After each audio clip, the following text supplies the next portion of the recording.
আসসালামু আলাইকুম। টিপুস ক্যানভাসে স্বাগতম। আজ আমরা দেখব কিভাবে ডিম সংগ্রহ করে।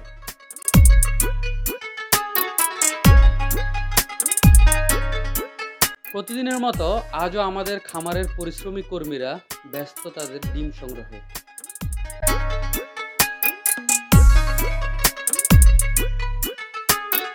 মুরগি যখন ডিম পাড়ে তখন তা বক্সে জমা হয়।